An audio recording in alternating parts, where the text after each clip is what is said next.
Bismillahirrahmanirrahim. Assalamualaikum warahmatullahi wabarakatuh. Alhamdulillahi rabbil alamin. Wassalatu wassalamu ala al-mabu'uthi rahmatan lil alamin. Wa ala alihi wa sahbihi wa tabi'ihim bi ihsanin ila yaumiddin, amma ba'd. Fasubhanaka la ilma lana illa ma 'allamtana innaka antal alimul hakim. Rabbi shrah li sadri wa yassir li amri wahlul 'uqdatam min lisani yafqahu qawli. Para sahabat dakwah Muhammadiyah dimanapun berada, alhamdulillah kembali kita bertemu pada hari ini pada kajian ilmu hadis bersama saya Hanif Fahmi LCMA. Sebelumnya kita telah membahas mengenai urgensi ilmu hadis. Nah, pada kali ini kita akan membahas mengenai satu judul yang tentunya tidak kalah pentingnya, yaitu mengenai sanad dan matan. Jadi apa itu sanad? Ini mungkin ya, bagi sebagian kita sudah sering mengenalkan istilah ini, sanad. Sin, nun, dal, as-sanadu. Terkadang para ulama menyebutnya dengan kata-kata al-isnad. Ya kan? Al-Imam Ibnu Waraq pernah menyebutkan al-isnadu minad din. Laulal isnadu laqala man syaa ma syaa. Isnad itu bagian dari agama. Kalau tanpa sanad ya, atau tanpa isnad,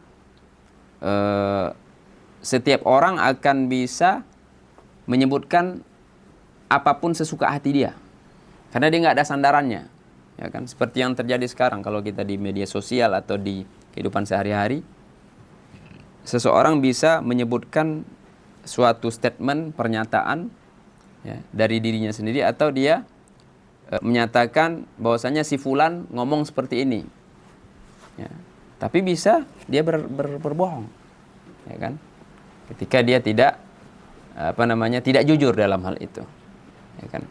Siapapun akan ngomong sesuka hatinya karena nggak ada mustanadnya, nggak ada sandarannya. Dari mana kamu dapatkan itu? Diam dia, itu orang nggak ada sanad.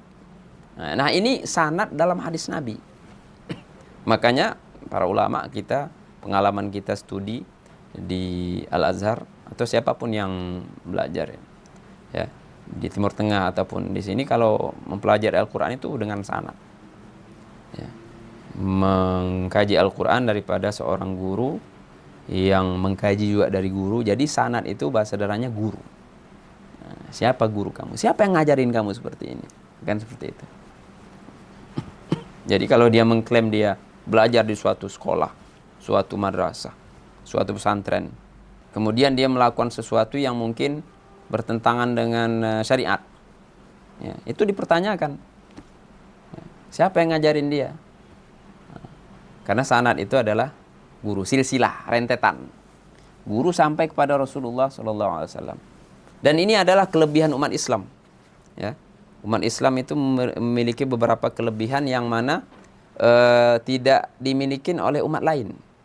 Ya, kita mengetahui bagaimana kitab suci Yahudi Nasrani misalnya, ya, At-Taurah dan Injil itu sudah mansukh. Begitu datangnya Al-Quran itu sudah diangkat ya, karena telah terjadi banyak penyelewengan ya, kan? Allah SWT sendiri menyebutkan itu dalam Al-Quran. Yuharrifunal kalima amma wadhi'i. Mereka menyelewengkan, diubah, dikurangin, ditambah, ya kan? Dimajuin, dimundurin, sehingga kacau itu. Sehingga kalau kita lihat itu kitab sucinya sebenarnya bukan kitab suci yang sebagaimana Allah turunkan yang aslinya gitu. Enggak original. Kenapa? Enggak ada sanad. Ya kan? Dia mengakui dia pengikut Nabi Musa alaihissalam, pengikut Nabi Isa alaihissalam. Ya. Padahal itu sudah beribu tahun itu terputus sudah hubungannya, sanadnya itu. Dari mana kamu dapat kitab suci ini? Ya kan? Dia nggak akan bisa menjawab. Kenapa? Karena sudah terputus yang disebut dengan sanad, silsilah, ya, periwayat yang membuat kitab ini atau suatu informasi pada umumnya itu sampai kepada dia. Nah, kalau kita Al-Quran jelas sampai kepada kita Al-Quran itu dengan sanad. Ya. Allah SWT meriwayatkan menyampaikan Al-Quran itu kepada Jibril alaihissalam, kemudian kepada Nabi Muhammad SAW menerimanya dari Jibril, Allah, Jibril, kemudian Nabi Muhammad. Nabi Muhammad kepada para sahabat. Para sahabat ramai, mutawatir, ya. Mustahil mereka itu sekongkol untuk bohong. Ngarang yuk, ngarang kitab, nggak ada. Sampai kepada murid-muridnya. Dari sahabat juga bisa, ya kan? Sahabat punya murid sahabat. Atau sahabat menyampaikan kepada tabi'in dan seterusnya sampai kepada kita. Itu Al-Quran. Begitu juga hadis. Hadis pun seperti itu. Hadis itu dari Rasulullah atau dari Allah kalau dia merupakan hadis qudsi. Ya, kalau dia merupakan hadis qudsi kepada Nabi Muhammad SAW, kepada sahabat, atau hadis nabawi yang bukan hadis qudsi, murni perkataan Nabi, ya. Tapi perlu kita sadarin bahwasanya yang disebut wahyu itu bukan hanya Al-Quran kan, ya. Hadis juga wahyu. Jadi kita ada istilahnya wahyan, ya. Fil wahyain, dua wahyu, Al-Quran dan Sunnah. Hanya saja memang derajatnya berbeda. Ya. Rasulullah menyampaikan atau melakukan sesuatu, atau berbuat sesuatu, atau memperlihatkan suatu sikap, itu diriwayatkan oleh para sahabat dan seterusnya sampai kepada kita. Itu sanad. Nah, makanya sanad itu kata ulama at-tariqul muwassilu ilal matni. Jalur. Jadi sanad itu umpama jalur. Kalau ini sekarang saya di Medan, mau kemana? Mau ke Siantar. Ada jalannya.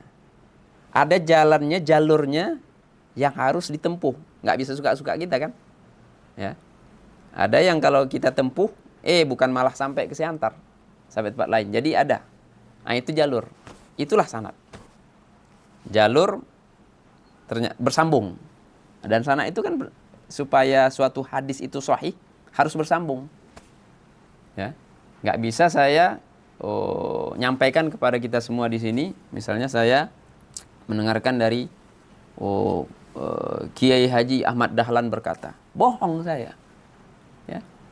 Berapa tahun jarak antara wafatnya Kiai Ahmad Dahlan dengan lahirnya saya?